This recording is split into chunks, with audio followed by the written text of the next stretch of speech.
You might have heard about the lifeboat ethical dilemma, a hypothetical situation in which you and some classmates or colleagues must determine who gets saved and who gets hung out to dry.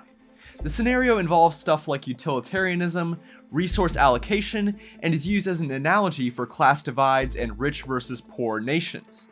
One school is suggesting students take part in a similar exercise, but involving things like race and gender. Let's check it out.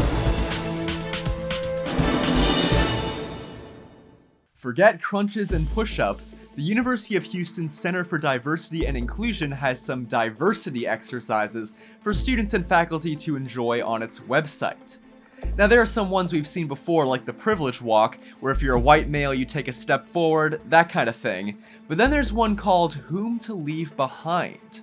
The instructions say the 12 persons listed below have been selected as passengers on a spaceship for a flight to another planet because tomorrow, the planet Earth is doomed for destruction. Due to changes in space limitations, it has now been determined that only 8 persons may go. You know, I bet everyone who uses persons as a plural is a pompous Democrat. Anyway, since the traditional lifeboat dilemma tests utilitarianism, you might expect to find that the people you choose from add varying amounts and types of value to society. But the passenger list the University of Houston promotes has another kind of diversity. It tells you that some passengers are apparently militant African American, Muslim, anti-gay, female, etc. Now, the school suggests going through this game and others with a facilitator who's experienced in culturally sensitive exercises.